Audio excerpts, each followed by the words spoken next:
what would you say we can do to increase public funding of education? Maybe satisfying the concerns that we're going to raise taxes too much, but also help those who are adults who are in need, who may not have support from parents. Great question. First of all, you're right. The funding for our universities and our state colleges has gone down considerably, a little over 30% in the last 5 years. And so when you look at that, that's a substantial increase to students that want to go on to the university or to college. And so I think one of the things we have to do is make education funding a priority in Idaho. And I don't think this is something that requires us to raise taxes. There's money there. It's about reprioritizing how we spend our money and how much money we put into a rainy day fund. And, maybe this is the rainy day and we invest in education so that our children do have bright futures. There is a sense that certainly that we can do more in training and it doesn't necessarily have to be a 4-year degree. It can be some kind of post-secondary training where you can get a certificate, and we can do a better job making sure that every student is aware of those opportunities. And we can work with businesses. Our junior colleges, I think community colleges, have begun to do that. They've said, okay, is there a need out there? Do we have a profession that needs to have our help in the training? And I think they've been building partnerships. So as we continue to do that, I think that will open up opportunities for adults to be retrained in areas where there is going to be a job.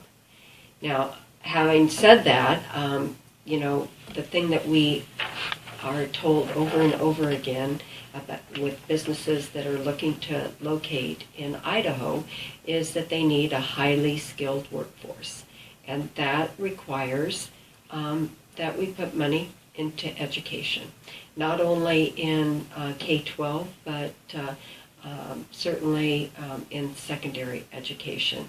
And what's happened is we've cut so many programs over the past 5 years. We've cut counselors, so they're not there right now. We don't have them in place to advise students what's out there, what scholarships are available, what careers have job opportunities. We don't have that there's very few in our high schools, and so that's a problem. Another thing, though, that we are working on, and I think that you're going to see more and more of that, is the dual credits. Students being able to take a college credit while still in high school.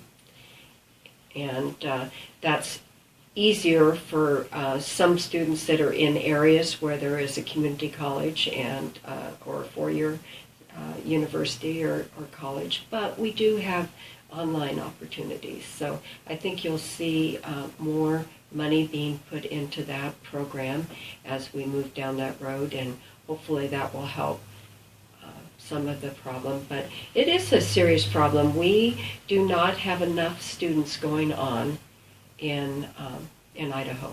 We need to encourage them to get some additional education. It'll pay for it pays off in families later on, and it's important. I might add that there is money out there that we are not accessing, and one of them, and maybe this is something we want to talk about later, but one of the areas that I'm very concerned is the Medicaid expansion or the Medicaid redesign.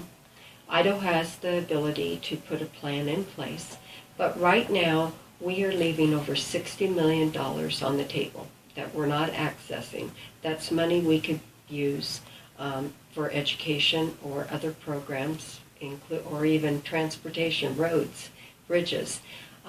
It seems to me to be financially irresponsible to have our tax dollars going to 28 other states who have expanded Medicaid, and we aren't getting any of that advantage. And they say that it'll be well over $1 billion if we don't do that within 10 years. That's a lot of money that Idahoans could use, that we could use here in the state. And even more tragic, I think, is the fact that we're leaving over 100,000 Idahoans without any kind of health care. So their only option is to go to emergency room, and that's very expensive care, and it also doesn't have a wellness component. And so I think that is probably the saddest thing of all. And that costs our counties and our state money. The indigent care and the catastrophic care is very expensive. And so we're not only losing the money from the federal government, but we are paying for care that we could address in a more cost-effective way.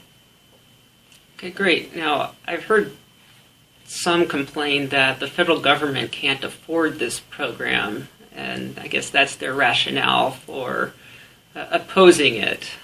Do you think that argument has some merit? If not, I mean, how do you propose we address that concern? Well, there's always that fear that there's programs in place that later on we won't be able to afford, and if that happens, then we have to look at it and do something differently. But at this point in time, they are affording it, they are doing it, and they're doing it in 28 other states, and we're just sending our tax dollars to those states. So to me, as long as it's in place, it's being done, and the country is paying for it, and they feel like it's a priority, then we should be taking advantage of it.